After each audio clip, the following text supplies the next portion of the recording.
बिस्मिल्लाहिर्रहमानिर्रहीम, अस्सलाम वालेकुम डियर स्टूडेंट्स। आज हमारा करंट एंड इलेक्ट्रिसिटी जो सेकेंड ईयर का चैप्टर सेकेंड है उसका आज हम नेक्स्ट लेक्चर पढ़ने जा रहे हैं। और नेक्स्ट लेक्चर में हम क्या पढ़ेंगे? Effects of current. करंट के क्या इफेक्ट्स है, तो इफेक्ट्स ऑफ करंट हम क्या करेंगे, कंप्लीटली डिटेल से पढ़ेंगे। इससे रिलेटेड हर कॉम्प्लेक्स पॉइंट, हर बेसिक पॉइंट क्या करेंगे, डिस्कस करेंगे। सही है, तो इफेक्ट्स ऑफ करंट हम कंप्लीटली डिटेल से पढ़ेंगे। अगर आप सेकंड ईयर बोर्ड एग्जाम के लिए तैयारी कर रहे हो या कोई भी कॉम्पिटिटिव एग्जाम के लिए तैयारी कर रहे हो तो दोनों ही के लिए क्या होगा, बेनिफिशियल होगा। तो अगर आप चैनल पर नए हो तो चैनल को सब्सक्राइब कर दें और बेल आइकन की घंटी को पुश कर दें ताकि आपको नए आने वाली लेक्चर की नोटिफिकेशन मिल सके। तो लेक्चर को स्टार्ट करते हैं। आज हमारा लेक्चर क्या है, इफेक्ट्स ऑफ करंट। मैंने सबसे पहले यहाँ पर इसको बोर्ड पर ही लिख लिया था कि फिर बाद में अगर मेरे को तो टाइम भी ज़्यादा लगता है, इसलिए मैंने पहले ही लिख लिया, फिर लेक्चर बहुत ही लेंथी बन जाता है। यहाँ पर मैंने पहले ही लिख लिया से।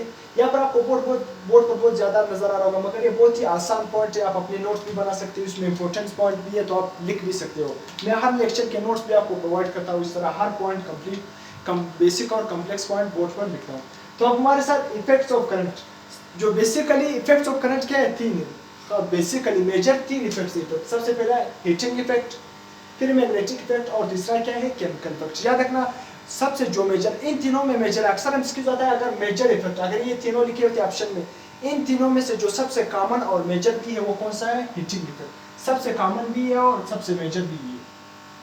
आज सबसे पहले हम पढ़ेंगे हीटिंग इफेक्ट। मतलब जिस वायर से करंट प्रोड्यूस, मतलब किसी भी कंडक्टर से या किसी भी वायर से जब करंट क्या होता है, पास आउट होता है, तो वहां पर क्या इफेक्ट प्रोड्यूस होता है। तो सबसे पहला हीटिंग इफेक्ट। ये तो आपको पता है कि जब किसी भी वायर से करंट गुजरता है, तो किसी भी वायर से जब करंट गुजरता है वहां पर क्या प्रोड्यूस होती है, हीटिंग इफेक्ट प्रोड्यूस होती है। वहां पर क्या प्रोड्यूस होती है, हीटिंग इफेक्ट। क्यों हीटिंग इफेक्ट प्रोड्यूस होती है? लेट्स सपोज मैं यहाँ पर एक कंडक्टर बना रहा हूँ, यहाँ पर हमारे साथ क्या है, एक कंडक्टर।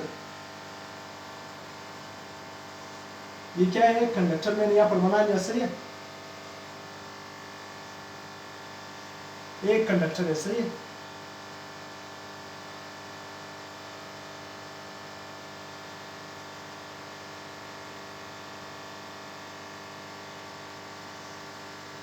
इस कंडक्टर में एटम भी मौजूद है, यहाँ पर ये क्या है, एटम। इसके अंदर क्या है, एटम भी मौजूद है, बहुत सारे एटम। इसी तरह इसके अंदर फ्री इलेक्ट्रॉन भी क्या है, मौजूद। ये क्या है, फ्री इलेक्ट्रॉन। फ्री इलेक्ट्रॉन, और ये फ्री इलेक्ट्रॉन क्या करते हैं, रैंडमली मूव कर रहे हैं, सही है, रैंडमली मूव कर रहे हैं। ये क्या कर रहे हैं, इस तरह रैंडमली यहाँ पर क्या कर रहे हैं, मूव कर रहे हैं, इरेगुलरली मूव कर रहे हैं। तो जब इस कंडक्टर को मैं क्या करूंगा, बैटरी के साथ अटैच नहीं करूंगा। जब मैं इस कंडक्टर को बैटरी के साथ अटैच नहीं करूंगा, मतलब मैं पोटेंशियल डिफरेंस अप्लाई नहीं करूंगा, तो इस कंडक्टर में फ्री इलेक्ट्रॉन तो मौजूद है, वो फ्री इलेक्ट्रॉन इरेगुलरली मूव करेंगे, तो कंडक्टर में करंट नहीं होगा। याद रखना, कंडक्टर में करंट नहीं होगा। करंट, अगर आपने करंट प्रोड्यूस, किसी भी कंडक्टर में अगर आपने करंट पास आउट करना है कि उसमें करंट प्रोड्यूस हो, किसी भी कंडक्टर में या किसी भी वायर में अगर आपने करंट प्रोड्यूस करना है, तो करंट के लिए क्या है, दो शर्त है। सबसे पहले उस कंडक्टर में क्या होना चाहिए, फ्री इलेक्ट्रॉन होना चाहिए। जो भी वायर आप ले रहे हो, जो भी कंडक्टर आप ले रहे हो ना, उस कंडक्टर में क्या है, पहला शर्त क्या है, पहला कंडीशन ये है कि उसमें फ्री इलेक्ट्रॉन होना चाहिए। दूसरा कंडीशन ये है, उस कंडक्टर को आपने क्या करना है, पोटेंशियल डिफरेंस अप्लाई करना है। पोटेंशियल डिफरेंस का मतलब क्या है, उसको किसी भी बैटरी से अटैच करना होता है कि वो बैटरी क्या करे, उसको वोल्टेज प्रोवाइड करे, उसको पोटेंशियल डिफरेंस क्या करे, प्रोवाइड करे। तो करंट कब फ्लो करेगा किसी भी कंडक्टर में, दो कंडीशन है। पहला कंडीशन, उस कंडक्टर में फ्री इलेक्ट्रॉन होने चाहिए। दूसरा कंडीशन क्या है, उसको अपने एक बैटरी से अटैच करना है ताकि वो बैटरी उसको पोटेंशियल डिफरेंस क्या करे, प्रोवाइड करे, तब करंट क्या करेगा, फ्लो करेगा, सही है। करंट के लिए सिर्फ फ्री इलेक्ट्रॉन लाजमी नहीं है, याद रखना। हम अक्सर क्या कहते हैं कि करंट के लिए क्या है, सिर्फ फ्री इलेक्ट्रॉन लाजमी है। फ्री इलेक्ट्रॉन लाजमी नहीं है, उसके लिए पोटेंशियल डिफरेंस अप्लाई करना भी लाजमी है। क्योंकि पोटेंशियल डिफरेंस का मतलब क्या है, जिस तरह पानी क्या है, ऊपर से नीचे की तरफ आता है, नीचे से ऊपर की तरफ नहीं जाता है। जब हम पानी को मोटर के जरिए नीचे से ऊपर की तरफ ले जाते हैं, तो उस पानी में जब किसी भी टैंक में क्या करते हैं, स्टोर करते हैं। ऊपर वाले टैंक में पानी स्टोर हो जाते हैं, फिर ऊपर से नीचे पानी खुद आते हैं। क्यों? क्योंकि सर्टेन हाइट तक हमने ले गया, उस हाइट की वजह से उसमें पोटेंशियल एनर्जी स्टोर हो गई। तो उसी तरह फिर वो क्या क्या, पानी खुद ब खुद क्या हो गया, फ्लो होना स्टार्ट हो गया। नीचे से ऊपर से नीचे की तरफ क्या है, पानी क्या होता है, फ्लो करना स्टार्ट करता है। तो इसी तरह बैटरी में भी करंट तब फ्लो करेगा जब पोटेंशियल डिफरेंस होगा, सही है। पोटेंशियल डिफरेंस कब होगा, जब आप इसके साथ बैटरी अप्लाई करेंगे। तो इसमें फ्री इलेक्ट्रॉन मौजूद है और एटम भी मौजूद है। जो फ्री इलेक्ट्रॉन है वो इरेगुलरली मूव कर रहे हैं, तो कंडक्टर में करंट फिलहाल मौजूद नहीं है। मैं इसको क्या कराऊंगा, सबसे पहले इसको बैटरी के साथ क्या करूंगा, अटैच करूंगा। जब बैटरी के साथ मैं अटैच करूंगा, ये मैंने क्या किया, बैटरी के साथ इसको अटैच किया। ये बैटरी का पॉजिटिव टर्मिनल और ये नेगेटिव टर्मिनल। जब मैंने इस कंडक्टर को बैटरी के साथ अटैच किया, तो बैटरी ने इस कंडक्टर को पोटेंशियल डिफरेंस अप्लाई किया। बैटरी ने इस कंडक्टर को पोटेंशियल दिया, तो जब बैटरी इसको पोटेंशियल देगा तो तमाम के तमाम इलेक्ट्रॉन एक ही डायरेक्शन में क्या हो जाएंगे, अलाइन हो जाएंगे। तमाम के तमाम इलेक्ट्रॉन क्या हो जाएंगे, एक ही डायरेक्शन में क्या हो जाएंगे, अलाइन हो जाएंगे।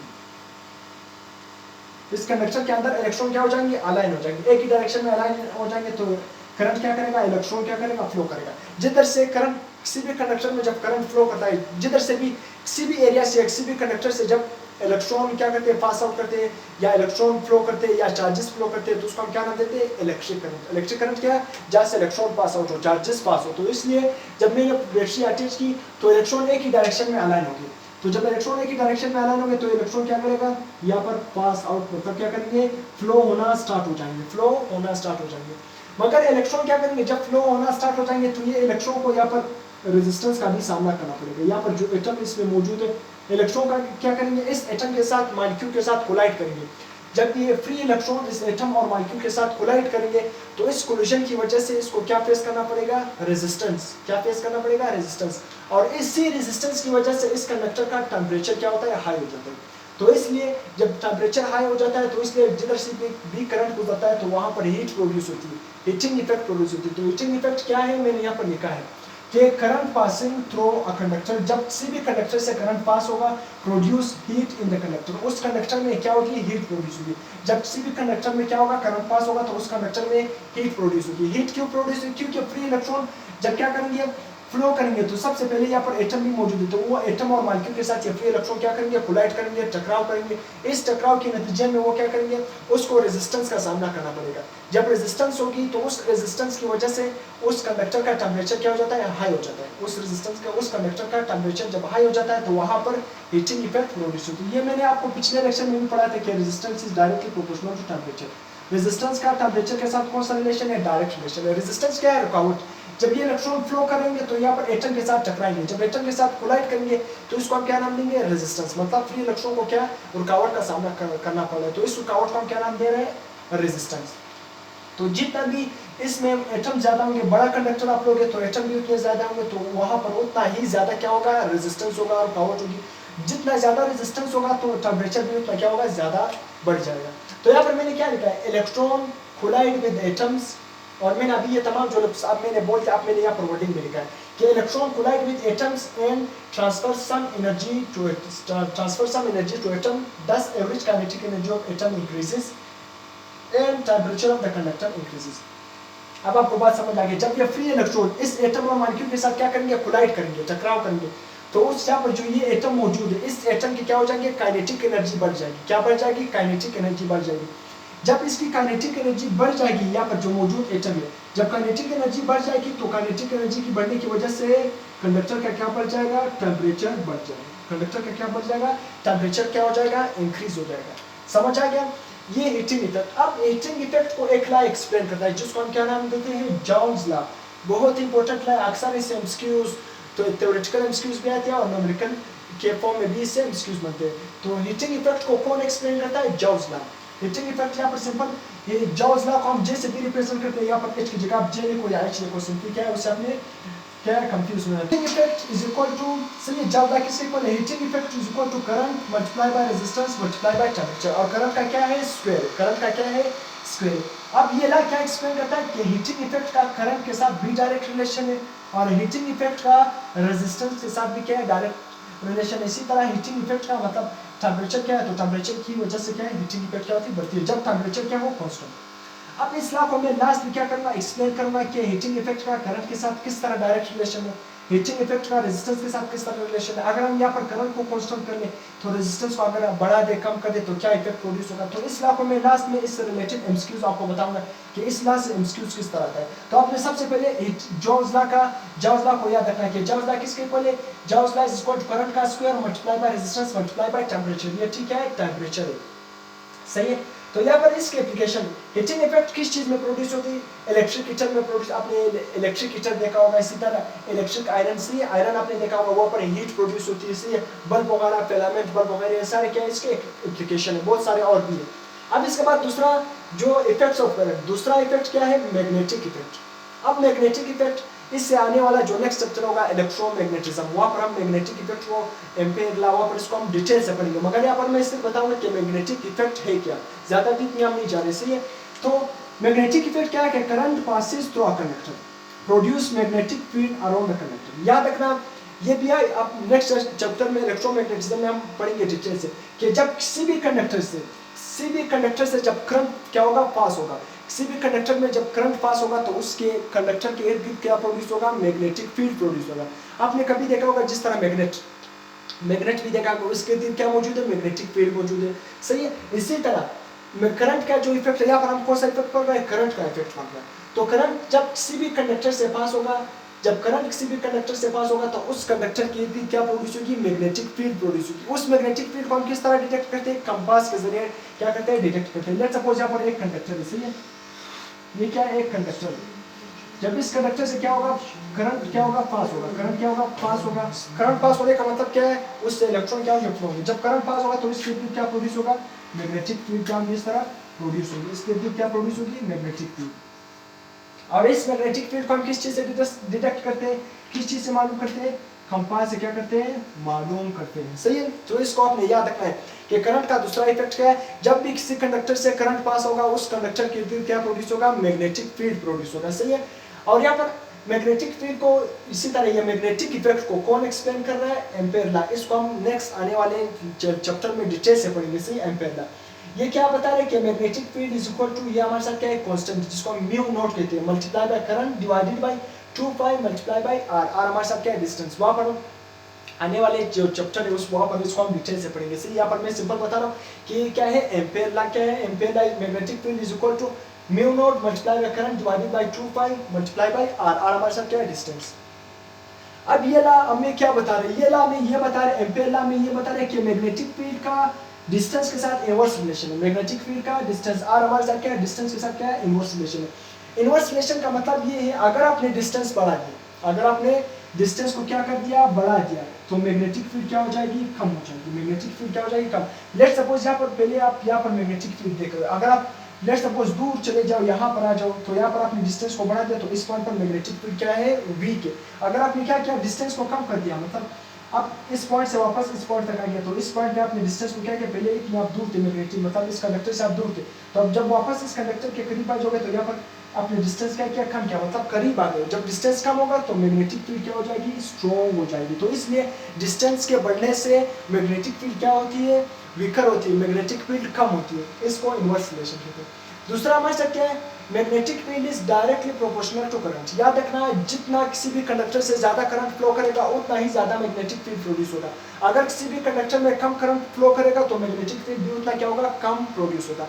डायरेक्ट रिलेशन का मतलब ये, अगर करंट ज्यादा फ्लो करेगा तो मैग्नेटिक फील्ड भी ज्यादा प्रोड्यूस होगी। अगर करंट कम फ्लो करेगा किसी भी कंडक्टर में तो मैग्नेटिक फील्ड भी क्या होगी? कम होगी। यहाँ पर मैंने एक और पॉइंट लिखा है कि pattern of magnetic field depend upon the shape of the conductor. ये जिस तरह मतलब मैंने यहाँ पर बताया, हर कंडक्टर का अपना अपना शेप होता है, इसलिए कंडक्टर कुछ भी हो सकता है जिससे करंट पास हो। हर कंडक्टर मतलब मुख्तलिफ किस्म के शेप के हो सकते हैं। उस शेप पर वो वहाँ पर जो मैग्नेटिक फील्ड उसके अराउंड प्रोड्यूस होगी वो उस शेप पर डिपेंड करता है कि वो कंडक्टर किस शेप का है। हर उस शेप के रिलेटेड वहाँ पर क्या होगी? मैग्नेटिक फील्ड उसी तरह प्रोड्यूस होगी। जिस तरह शेप होगा उसके इर्द भी उसी फॉर्म में मैग्नेटिक फील्ड क्या होगी? प्रोड्यूस होगी, जब उस कंडक्टर से करंट क्या होगा? पास आउट करेगा। तो मैग्नेटिक फील्ड किस चीज पर डिपेंड करेगी? याद रखना, magnetic field, magnetic effect, magnetic field नहीं, मैग्नेटिक इफेक्ट किस चीज पर डिपेंड कर रहा है? डिस्टेंस पर डिपेंड कर रहा है, करंट पर डिपेंड कर रहा है, मतलब depend upon the amount of current पर भी डिपेंड कर रहा है, डिस्टेंस पर भी डिपेंड कर रहा है, और क्या है? कंडक्टर की शेप पर भी डिपेंड कर रहा है कि किस तरह की मैग्नेटिक फील्ड प्रोड्यूस होगी। अब इसका एप्लीकेशन क्या है? मैग्नेटिक इफेक्ट का एप्लीकेशन क्या? मैग्नेटिक फील्ड कहाँ पर प्रोड्यूस होगी? वोल्टमीटर, गैल्वानोमीटर, स्पीकर वगैरह और भी बहुत सारे क्या है एग्जांपल। इसके क्या जब करंट पास आउट करता है इससे तो वहां पर मैग्नेटिक फील्ड क्या होती है? प्रोड्यूस होती है। गैल्वानोमीटर, वोल्टमीटर, ये आने वाले चैप्टर में हम क्या करेंगे? डिटेल से करेंगे। अब इसके बाद केमिकल इफेक्ट, लास्ट इफेक्ट क्या है हमारे साथ? Chemical effect. याद रखना, केमिकल आपको ना लफ्ज नजर आ रहा है कि केमिकल मतलब यहाँ पर कोई भी केमिकल यूज होगा उस केमिकल की वजह से क्या होगा? करंट प्रोड्यूस होगा। इसलिए मैंने क्या किया कि current passes through electrolyte produce chemical changes in it. याद रखना, आपने क्या किया? एक सोल्यूशन ले लिया, सही है। मैंने यहाँ पर एक बीकर ले लिया, इस बीकर में क्या किया? मैंने एक एनोड रख लिया, सही है। दो एनोड, मतलब जिस तरह बैटरी में नहीं होती एक पर पॉजिटिव चार्ज होता है एक पर नेगेटिव। मैंने यहाँ पर भी क्या लिया? दो रॉड ले ली। ये रॉड असल में क्या है? एक एनोड है और एक क्या है? कैथोड है, सही है। तो इसको जब मैं क्या करूंगा? बैटरी के साथ क्या करूंगा? अटैच करूंगा। बैटरी के साथ मैं क्या करूंगा? इसको अटैच करूंगा। ये केमिस्ट्री में फिर आप डिटेल से पढ़ोगे। मैंने इसको बैटरी के साथ क्या किया, अटैच किया। और मैं क्या करूँगा, यहाँ पर मैंने क्या किया, पानी डाला हुआ, यहाँ पर कोई भी मैंने क्या है, पानी इसके अंदर रखा हुआ है या कोई भी सोल्यूशन रखा हुआ है। इसके अंदर क्या होगा, जब मैं इसके अंदर इलेक्ट्रोलाइट डालूंगा तो इलेक्ट्रोलाइट क्या होंगे, आयंस में कन्वर्ट हो जाएंगे। इलेक्ट्रोलाइट जिस तरह कोई भी इलेक्ट्रोलाइट, कॉपर सल्फेट का इलेक्ट्रोलाइट, जिंक सल्फेट, जब मैं इसके अंदर इलेक्ट्रोलाइट डालूंगा तो इलेक्ट्रोलाइट किस में कन्वर्ट हो जाएंगे, आयंस में कन्वर्ट हो जाएंगे। जब यहाँ पर आयंस में कन्वर्ट हो जाएंगे तो आयंस की वजह से, इसी इलेक्ट्रोलाइट की वजह से यहाँ पर क्या प्रोड्यूस होगी, इलेक्ट्रिसिटी क्या होगी, प्रोड्यूस होगी। तो याद रखना केमिकल इफेक्ट क्या है, जब करंट पास होगा थ्रू इलेक्ट्रोलाइट, जब इस इलेक्ट्रोलाइट से करंट क्या होगा, प्रोड्यूस, मतलब क्या होगा, पास होगा, तो वहां पर क्या प्रोड्यूस होगा, केमिकल चेंजेस प्रोड्यूस होंगे। केमिकल चेंजेस किस तरह प्रोड्यूस होंगे, यहाँ पर मैंने बैटरी अटैच किया, जब मैंने इस दो मतलब कैथोड और एनोड के साथ बैटरी अटैच किया, फिर मैंने इसके अंदर क्या डाला, इलेक्ट्रोलाइट डाला। जब इलेक्ट्रोलाइट डाला, जब यहाँ पर करंट इसके अंदर क्या होगा, करंट क्या होगा, पास होगा। करंट किसकी वजह से पास होगा, यहाँ पर यही इलेक्ट्रोलाइट जो सोल्यूशन जो मैंने डाला हुआ है उसी की वजह से क्या होगा, करंट पास होगा। करंट किस तरह पास होगा, जब मैं इलेक्ट्रोलाइट डालूंगा तो इलेक्ट्रोलाइट अपने आयंस में कन्वर्ट हो जाएंगे। जिस तरह कॉपर सल्फेट, कॉपर अलग हो जाएगा, सल्फेट अलग हो जाएगा, कॉपर पर पॉजिटिव चार्ज आएगा, सल्फेट पर कौन सा चार्ज आएगा, नेगेटिव चार्ज आएगा। तो उसी आयंस की वजह से यहाँ पर क्या प्रोड्यूस होगा, करंट प्रोड्यूस होगा, केमिकल चेंजेस। तो यहाँ पर क्या हो रहे हैं, केमिकल चेंजेस हो रहे हैं। तो इसलिए यहाँ पर केमिकल इफेक्ट क्या हो रहा है, प्रोड्यूस हो रहा है, करंट ही की वजह से केमिकल इफेक्ट प्रोड्यूस हो रहा है। अब मैंने इलेक्ट्रोलाइट को लिखा भी है कि इलेक्ट्रोलाइट क्या है, लिक्विड से, या आप कह सकते हो एक सॉल्यूशन है which can conduct electricity, जिसकी वजह से इलेक्ट्रिसिटी क्या होती है, कंडक्ट होती है। अगर यहाँ पर आयंस नहीं होंगे तो इलेक्ट्रिसिटी कंडक्ट नहीं होगी। तो इसलिए हम क्या डालते हैं इसके अंदर, अगर ये राइट जिंक का बना हुआ है, ये कॉपर का बना हुआ है, तो हम इसी राइट के इसी रोड के मुताबिक जो नहीं कैथोड एनोड, हमारे साथ क्या है, दो राइट है, मतलब किसी भी मेटल की क्या है, पतली वगैरह में क्या है, यहाँ पर रखी हुई है। तो उसी के जो रॉड ये किस चीज़ से बनेंगे, अगर ये कॉपर से बना हुआ थे, बने हुए थे, या जिंक से बने हुए थे, तो हम उसी ही का सोल्यूशन डालते हैं। लेट्स सपोज ये दो रॉड किस से बने हुए, कॉपर से बने हुए, तो यहाँ पर हम सोल्यूशन भी कौन सा डालेंगे, मतलब इलेक्ट्रोलाइट भी कौन सा डालेंगे, कॉपर सल्फेट वाले ही क्या करेंगे, डाल देंगे। तो इसी वजह से फिर करंट क्या करेगा, इलेक्ट्रिसिटी क्या हो जाएगी, कंडक्ट हो जाएगी। तो यहाँ तक अगर आपने नोट किया तो उसको अपलोड कर सकते हो, स्क्रीनशॉट भी ले सकते हो। उसके बाद हम और क्या करेंगे, पढ़ेंगे। मैं साइड हो जाता हूँ।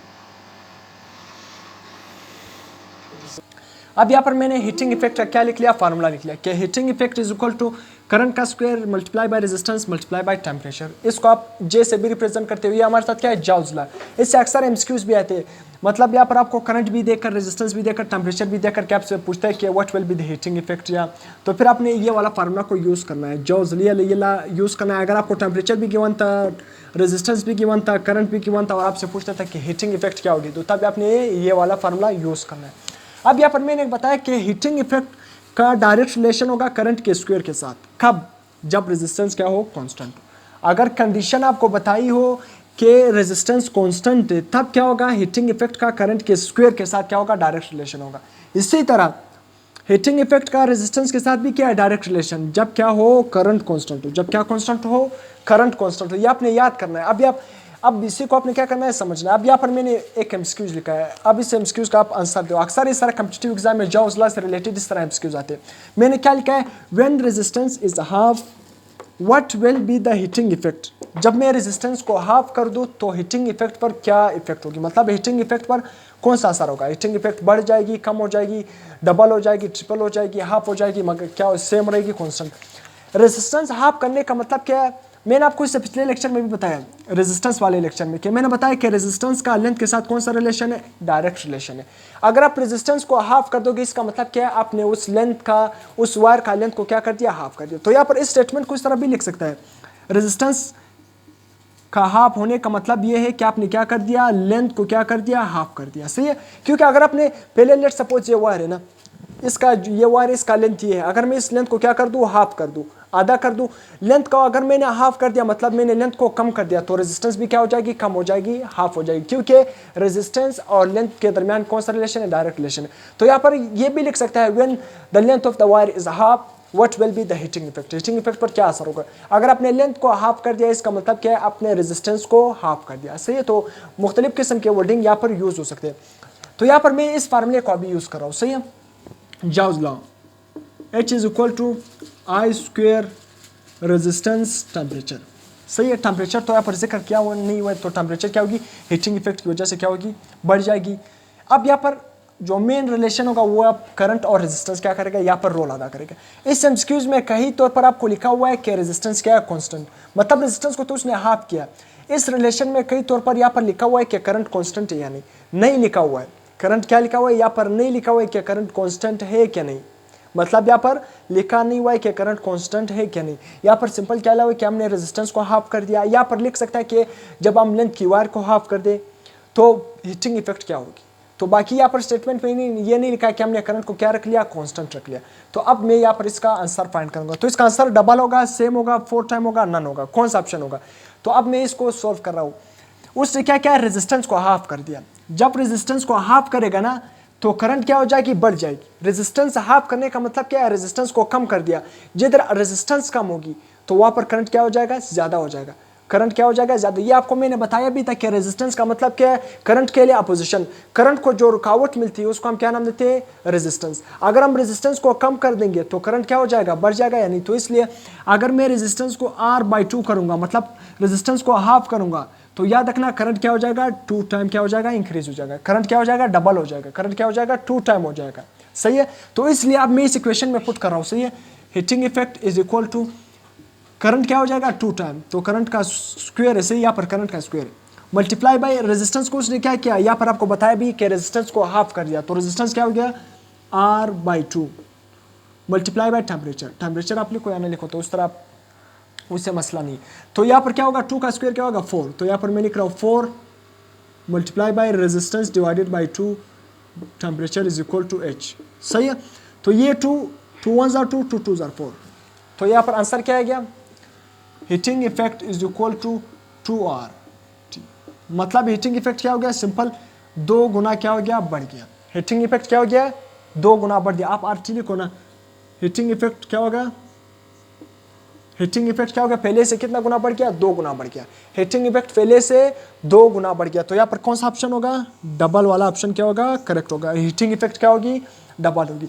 इसी तरह से और क्वेश्चन भी पूछता, अगर वहां पर कहे कि रेजिस्टेंस को हाफ नहीं, रेजिस्टेंस को क्या कर दिया, डबल कर दिया, तो फिर करंट क्या हो जाएगा, 2 टाइम डिक्रीज हो जाएगा, 1/2 हो जाएगा। करंट क्या हो जाएगा, 1/2। अगर इस तरह अपने एमसीक्यूज से इस तरह करने से तो करंट अगर वो रेजिस्टेंस को जितना गुना कम करता है तो करंट उतने गुना बढ़ता है। याद रखना, करंट और रेजिस्टेंस के दरमियान कौन सा रिलेशन, इनवर्स। किस तरह इनवर्स रिलेशन, याद रखना, क्योंकि रेजिस्टेंस हमारे साथ क्या है, अपोजिशन है, रुकावट है, और करंट क्या है, फ्लो है, चार्जेस का फ्लो है। तो अगर रेजिस्टेंस कम होगी तो चार्जेस ज्यादा फ्लो होंगे, मतलब अपोजिशन कम होगी तो चार्जेस ज्यादा फ्लो होंगे। तो मैंने रेजिस्टेंस को हाफ किया तो करंट डबल होगी। करंट क्या हो जाएगी, डबल। तो डबल मतलब क्या है, 2। तो 2 का स्क्वायर क्या, 4।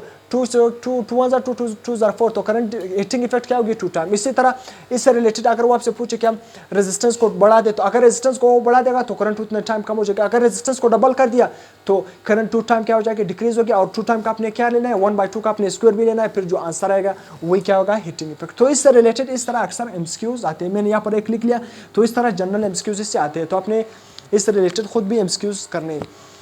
यहाँ तक हमारा जो हीटिंग इफेक्ट का, करंट का इफेक्ट, इफेक्ट्स ऑफ करंट, वो क्या हो गया, कंप्लीट हो गया। तो अगर फिर भी आपको इससे रिलेटेड कोई क्वेश्चन हो तो आप कमेंट सेक्शन में भी पूछ सकते हो। अगर लेक्चर पसंद आ गया तो अपने चैनल को लाइक कर देना है, सब्सक्राइब कर देना है। अगर फिर भी कोई पॉइंट मिसिंग हो तो आपने कमेंट सेक्शन में पूछना है। टिल देन, अल्लाह हाफिज़।